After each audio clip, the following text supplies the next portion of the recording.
This is Poker Breakdown, Episode 1. We're starting with High Stakes Poker, Season 1, Episode 1. Let's get right into this. Play falls to Amir Nasiri. Well, if I can win it right now. He finds an 8-3 of hearts. 6,000? He raises to $6,000. I can negotiate with you, I know that.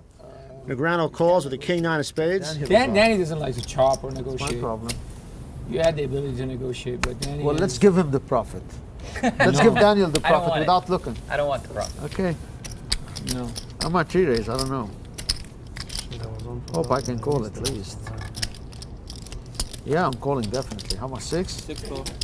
All right, Dole. See how much it costs. So usually if Sammy puts 1,200, he protect his Nothing children. gets me out. He Nothing. protect your children You out. know it.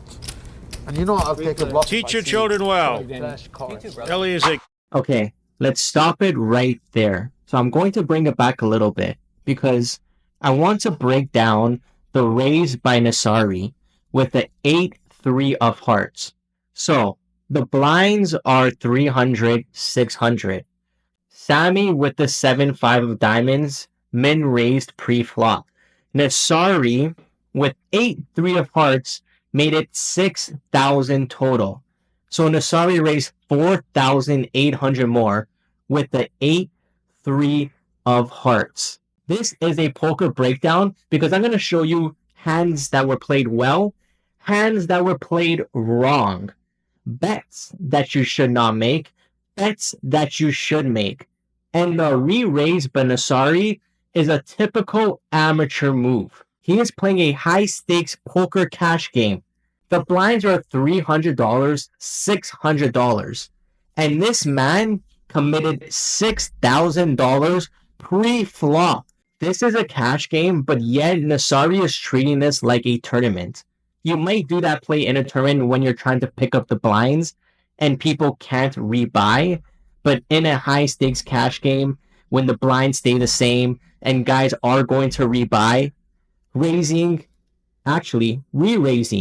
with 8-3 of hearts is an awful play. I cannot express enough how terrible that play is. well. Flash Me cards. too, brother. Ellie is a Crosby, Stills, Nash and Young fan. Flop comes Jack 10 Queen with 2 diamonds. Negreanu flops a straight. Farha's on a flush draw. Check to Negreanu. He bets $6,000 over to Farha. I have no idea what Nasari is doing. Absolutely no idea. He re-raised pre-flop. And you expect after someone re-raises pre-flop with the 8-3 of hearts, they're going to do a continuation bet on the flop regardless of what comes out. That is why you're playing the 8-3 of hearts. You're not playing the 8-3 of hearts to hit a full house on the flop or a flush. You're playing it understanding you need to bluff in this hand. And yet, when the flop came out, the Jack of Diamonds, the 10 of Diamonds, and the Queen of Spades, first to act, he checked. Nasari has absolutely no idea what he is doing right now. So, let's focus on Daniel, who raised $6,000 on that flop after hitting a straight. Daniel raised $6,000 because he wants to gauge where he is in the hand. He wants to know if someone has a flush draw. He wants to know, do they have trips? He wants to know, do they have ace-king? Daniel's $6,000 bet will give him a lot of information depending on what Sammy does. If Sammy just calls, it can mean he's on a draw. He doesn't want to put too much more money into the pot. He wants to see if he can hit on the turn and then get as much value as possible. But if Sammy re-raises here, that's a different story. Now Daniel needs to start thinking, does he have trips and he's trying to kick me out of the pot? Does he have 2 pair? These two players, this is the kind of hand that Sammy Farha could lose a lot of money in unless he gets lucky, like he has before. 2 diamonds? I'm gonna raise it. It'd be hard for me to bet the turn if you call the flop. Especially when the 10 comes. 20,000 more. Farha raises to 26 grand. 26,000 total. Sammy took the $6,000 bet as a sign of weakness. Daniel has another shot at Sammy. How much damage will there be?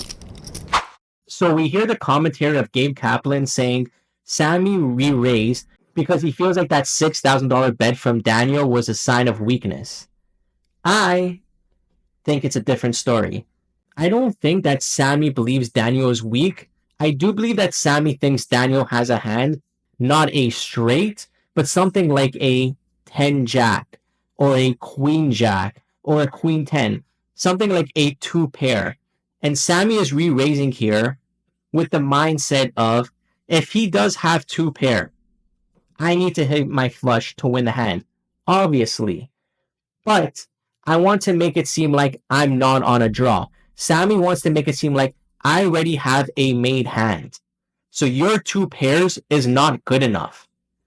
And then when the turn comes out and it does come a diamond, Sammy's hand will be disguised. So I believe Sammy is trying to disguise his hand. He's trying to disguise that he has a flush draw, because if Daniel does call and the flush does come out on the turn, then Sammy's hand is disguised. So I don't think this raise was a raise of Daniel is weak, I'm going to kick him out of the pot right now. I think it was a raise of I'm going to disguise my hand. So if you do call Daniel and the flush does come out, you have no idea that I had the flush. Are you serious? Daniel is acting a little bit here. Only hand that would beat him would be ace-king, and he's not concerned at all with Sammy having ace-king. He knows Sammy's on some kind of draw, and he wants all of Sammy's money. Once again, I don't agree with Gabe. I don't think that Negreanu is acting here. Kosher is totally Here he kosher. goes. Here comes the brick throw. Wow. Wow. He re-raised to Daniel's son. $106,000. Here we go, boys. And Sam is stuck Sammy already. calls immediately the with a nuts? small flush Hell draw. no, you have the nuts. Okay, so Daniel decided to re-raise all in on the flop, $100,000 more, or $106,000 more to be precise. Instantly, Sammy called. So it looks like Sammy is putting Daniel on a 2 pair, possibly trips, and he's thinking, you know what? If I hit my flush, I cash in huge. He's willing to gamble. Anyone that watches or have watched Sammy in the past understands he loves to gamble, which is why I believe Daniel probably should have waited until the turn before applying the pressure on Sammy.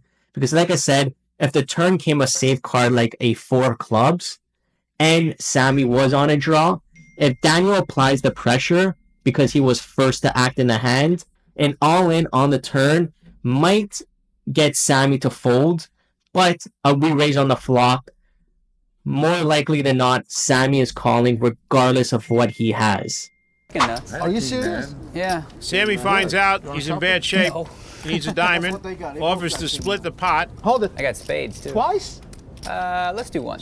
You can't beat me, you know why? That's me, buddy. Sammy wants to run it twice. Daniel says That's once. me, buddy. All right, you win. That's Turn like I've card to lost 4 every hand diamonds. like that. Farha makes his flush. Wow. And as crazy. usual, Daniel Negreanu gets drawn out on. That's like the 4th one. And as we see, the turn comes out the 4 of diamonds. Sammy hits his flush. There's absolutely nothing Daniel could do at that point. He is drawing dead, which is why I explained earlier. I don't feel like Daniel should have applied the pressure on the flop. I understand if his mentality is Sammy has a flush draw. If I re-raise, I could get him out of the pot. But at the same time, we know how Sammy plays. Daniel knows how Sammy plays. Daniel knows if Sammy puts in money, especially a re-raise on the flop, he is not going to fold. But it is what it is. This is High Stakes Poker, Season 1, Episode 1. This was Poker Breakdown, Episode 1. Thank you for watching.